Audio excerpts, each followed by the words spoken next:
217 Recovery Podcast. It's the 14th. You all right over there, Ryan? 14th of July, as they say it in the SizAlf. I'm Corey Winfield. I'm Ryan Beckman. Thank you so much for listening. We really appreciate it. We really do. And share this with your friends. Share it with people at your meetings. Share it Anybody with your who boss. you think needs it.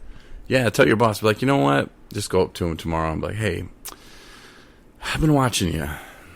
And I think there's something that could really help you out a lot. You know, it's helped me a lot. Just tell him that, because that way he feels like, oh, I want to be included. You know, bosses love to be included and stuff. Like, yeah, it's a 217 Recovery Podcast. They talk about how they're sober and having fun and good times. It's something you might want to check out. You know, you can hit him with that, and they'll be like, he'll be in his car eating lunch because he eats by himself, or she eats by herself, and he's thinking about it. And like, maybe I do have a problem. I got big problems. And next thing you know, you're getting a raise at work, probably like $20,000 a year. I'm not talking like 25-cent raise. I'm talking like big time raise, because you're probably the person that's going to save his life and change his life or her life, and they're going to thank you by rewarding you with a better position. You can get extra vacation time. I mean, just by saying, hey, heard something. Or if nothing else, you could have them sponsor us a little. Make donations. Yeah, we are a nonprofit organization. They're probably not going to drop the $10,000 just yet, but you can next year in 2020 when we become a 501c3. Then it's tax write-off. Bam. So that's why, like, if you work at a car dealership or work for a company, I mean, that's all write-off. Yep. Like, hey, get that tax money back. You want to give us a car? Because it's like selling us one. Really, you get that money back. So just food for thought. But in the meantime, you want to drop $1,000 or 200,000 and just don't care about the government? Hey, we appreciate it. Just hit us up. We'll let you know where to send those funds, and then we'll put them to good use. Yeah, think about a truck, office space, better mics, better computer. Just equipment, stuff like that. It'll help us along the way. But more funds for us to do more trainings and all that good stuff too. Yeah, because like right now my job gets in the way. I mean, it's a very cool job, and the people I meet are really awesome. I met some lady today, not just some lady. I'm not going to say her name, though, but she was 83. She just had her birthday yesterday. Oh, happy birthday. Yeah. Some lady. She's not listening, I don't think, because she says that she doesn't drink or do anything. But here's the point, because it was 5, like quitting time. Everybody comes in, everybody calls. I'm like, where were you like an hour ago? Where were you an hour ago? Seriously, like, nope. Right when you're closing down, bloop, they walk in. So, and the lady, I had a great time talking to her, but it's her birthday, and she started talking about these millions and stuff that she has, and nobody give it to. I was like, what do I need to do? Do I need to be your Alfred? No, but she was a very sweet lady, though. But she was telling me about how her grandson killed himself. Oh, December 4th. And then she started kind of tearing up about it, and she was trying to act like she was over it and it didn't bother her, but clearly that's something that you don't get over. I don't think you ever get over it. Yeah. You just have to accept it at one point. But I started talking about my grandfather, how he passed away in March, and just the stuff that's going on there still, and the stuff that she said that she was saying, because she has a son, but she said he checked out and he hasn't worked since her grandson killed himself. And she said he was like 22. And her thing was, and this is something that we learned in the training, is one of the parts of the process is people will blame themselves. Yeah. Like her and her husband started blaming themselves. Like, well, we should have told him all the money he was going to inherit. Maybe he wouldn't have done it. Maybe he wouldn't have killed himself. And I'm like, I don't think it had to do with money. No, that's emotional baggage and all that. That's tearing you apart. And I guess there was money doesn't really make you happy. No, there's people with lots of money that Chris Cornell. It makes life maybe easier, but not happy. Not happy. For us, we would like to go buy a truck and a boat. We'd be happy for a minute, but that wouldn't fulfill us to something that would complete us. I mean, we're happy right now. You know, I'm feeling great today. You sleep in a tent. You could. Yeah. Save a couple bucks. It's like part of the promises. They don't promise you to be rich. You'll just be happy with your financial situation, you know? Yeah. And I think, though, the way God has been working for me and for you, too. Yeah. Everything is happening for a reason in the way it's supposed to happen. Mm-hmm. And so I'm trusting in God that it's all going to work out. I just got to keep doing the right thing, which is staying sober, you know, giving back as much as I can. Yeah, I definitely try to give back. Yeah. I tip well. You donate to all the causes when I walk by, and I see them ringing the bell or the little jar on the side. I always throw some money in it. I always try to help out people. And, you know, it's not about money, but sometimes it is. But, dude, you do more than that. You help out more than just money-wise. Oh, yeah, definitely. I'm a good people person. Good ear, good guy to listen to. And you're honest. Yeah. You know, sometimes people don't want to hear it, but you'll say it, you know. I'll let you know what's up. And it's always easy to spot when you're mad, too.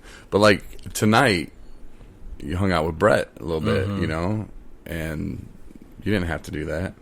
So, I mean, I know you don't like Brett at all. I know. It's so pretty much just a pain. And yeah, but it's like one of those things that you'll do, you know, you take one for the team. But he looked like he was suffering over there. Oh, so. Brett's always suffering over there. just torn in half. Yeah. Wait till he gets the microphone. Not yet, Brett. Before we were like, today. Come on, Brett, you want to be on? You want to be on? You want to be on? Now we're like, oh, we're just going to talk smack about you. We're going to make them crack. We're going to have like a month worth of like resentments. Now we're just poking you. We're poking the bear. Yeah, waking him up. I'll be smothered in my sleep tonight. Teabag gone wrong. How'd Corey die? Well, let's just say suffocation. Suffocation by Teabag. All right, Corey. All right, back Bring on her track. back. Remember the other day when I said think of Jessica Biel naked? Yeah. Are you still on that? No, I switched to Jessica Alba. I'm done with the Jessies and Jessicas in my life. I had a couple. Well, yeah, I had a couple not so good ones. How many Jens have you dated? Jennifers. Jennifers, I wouldn't say I dated any, but I wouldn't say I never seen any. Never hung out with. I hung out with maybe a Jen or two. I don't know. Let's dig deeper. What do you mean you've seen something? Well, no, I hung out. Well, you want to hear a good story? No, I do want to hear a good story. Do you have one? Yeah, I got a Jennifer story all for right. you.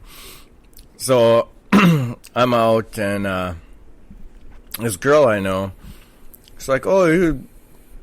Well, I was at the bar, but there was this girl Jen there, and another girl that was bartending, Kim. She's like, "Oh, you two would get along good. You should go out." And I'm like, "Oh, I got to go eat dinner with my dad. You want to come eat dinner with me?"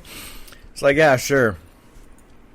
So take her to dinner, and I don't know, it's probably just I don't know what I was being. I was a little drunk, a little sassy with my dad. Get him guffy, wasn't real happy with me. But then me and Jen eat dinner, go back to a bar, and then some old guy, like, I don't know, late 50s, I would say. And this was when I was in my mid-20s, you know, I was prime. And this older gentleman starts talking like dirty to her. And I was like sitting in between them, and I'm just like, I don't want to hear it. I'm like, "You want to take off, Jen?" And she's like, "No, I don't mind."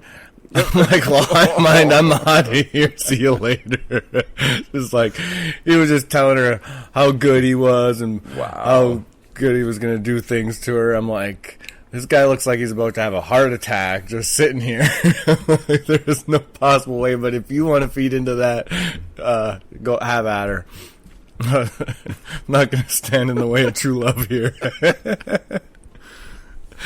Oh, well, yeah, I got outfoxed by some old man. It was pretty funny. But I'm not like that. I'm not going to talk dirty to a girl or talk myself up and do all this absurd things. Yeah, man, some people and dudes are just creepy, vulgar, bro. Creepy. Like, I don't know. He was a total creep. Like, bald. I don't know. It was just... Hey. Wait. It was horrible. No, like, some dudes, and one guy told me, when I asked him, like, how do you even have the balls to say that to a woman, you know? He's like, well, I won't know unless I try. He's like, 9 times out of 10, I strike out. But you know what? That one time, it's worth it. Yeah, I was like, don't need that one time in my life. All those rejections? He's like, I don't mind. I'm like, but, wow, but you realize what a creep you are, man. 1 out of 10, I'll take it every time. I was like, I'd just rather not be a creepy guy. I don't want that image. It's not a good look. No, it's really not. Back to that old lady, since we're talking about sex now. It was her birthday, turned 83, but she was saying that she birthday present. Do some of that money. No, but she was saying that, like, the kid and the mom, like, the mom was really, really, like, abusive, you know, verbally. Yeah. And it just drove the kid insane, I guess, and when in his right mind, obviously, you know, think about killing yourself is never good. And if you are thinking about something like that, if you're in that same situation, you know, there are people that you can talk to and seriously talk. You got to talk about it. You really do. But if you know someone in that situation, same deal. But she just assumed, well, he was on drugs. So she said that they spent like $5,000 to have him tested, you know, his body. Mm-hmm. But he wasn't. No, she never told me.